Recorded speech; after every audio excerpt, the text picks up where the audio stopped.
Hey, it's Bob Nagin, and in this episode of Real Retail TV, you're going to learn how to grow your retail business.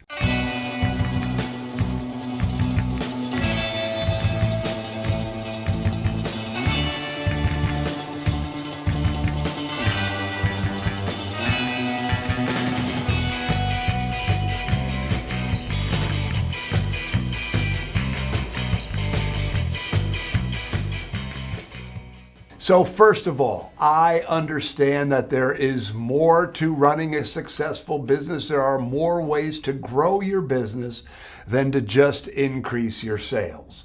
But in this episode of Real Retail TV, I'm going to share with you an insight that I got from one of my mentors named Jay Abraham that changed the way that I looked at growing my business. And here it is. There are only 3 ways to grow your business. Get new customers, increase your average ticket, and increase the number of transactions per customer. So let's break this down real quickly.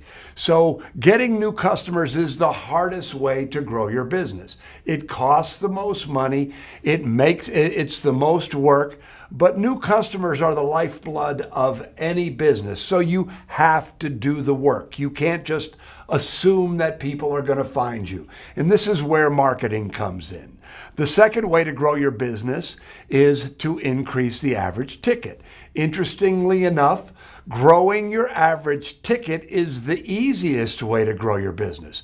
If you price strategically and you build the average ticket by training your people how to sell, you will quickly see a dramatic increase in the average ticket. But the problem is there's a ceiling. When I was in the toy business, I was never going to get my average ticket to $100. The nature of my merchandise put a ceiling on the average ticket. So one is hard, the other is easy, but there's a ceiling. But the third way, more transactions per customer, this is where the retire on a beach with a cocktail coming out of a coconut comes from. This is where the real money is. Taking your current customers and getting them to shop with you more often. And one of the big mistakes I see people make is putting all of their business growth eggs in one basket. That basket is usually new customer acquisition, when, as I just demonstrated, building the average ticket is quick, and getting your current customers to shop with you more often has a lot more economic impact. So let's go back and take a look at here. So we're going to take a look at Salty Sammy's Salmon Shop.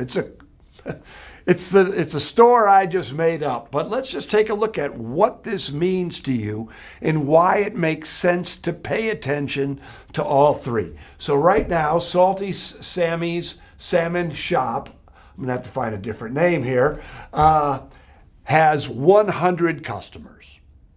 Okay? His average ticket is $20. And his average customer comes into his store 4 times a year. That means that Sam's going to do $8,000 a year. 100 times 20 times 4, $8,000 a year.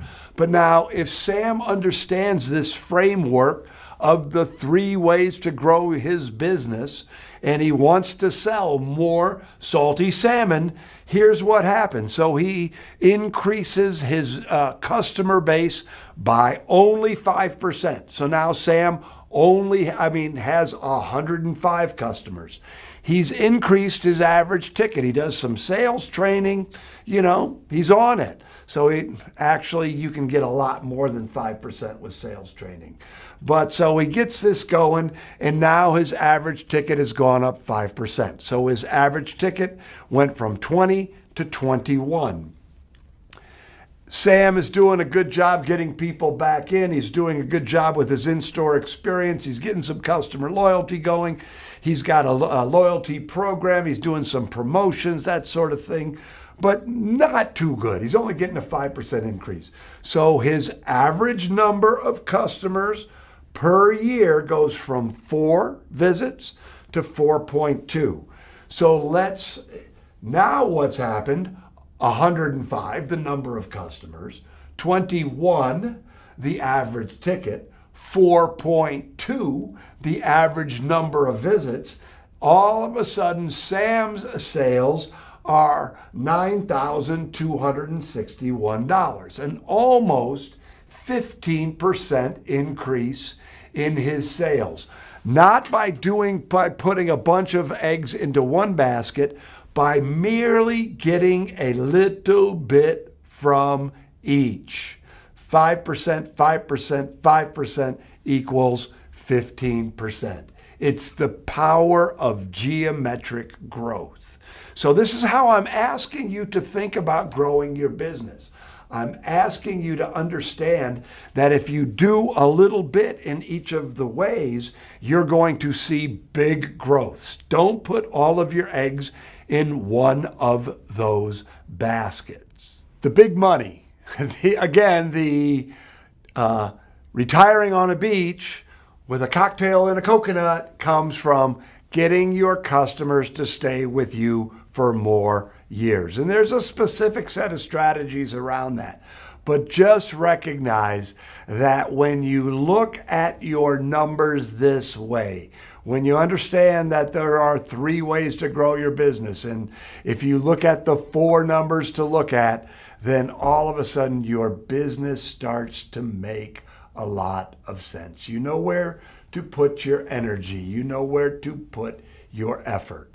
You know how to build your business. So if you want more great business building information, if you want more inspiration to build that kind of business that you deserve, I would encourage you on Wednesday, April 19th at 1 o'clock, I'm going to be doing a webinar called Standing Out in the Retail Crowd: How to Become the Store of Choice in a World of Infinite Options. So again, what are we talking about doing? How are you building that kind of business that gives you the success that you deserve, that leads to the kind of life that you deserve, and it comes from being a good retailer. It comes from understanding what to do and how to do it. So I hope to see you there. I hope you found this helpful, and we'll see you next week.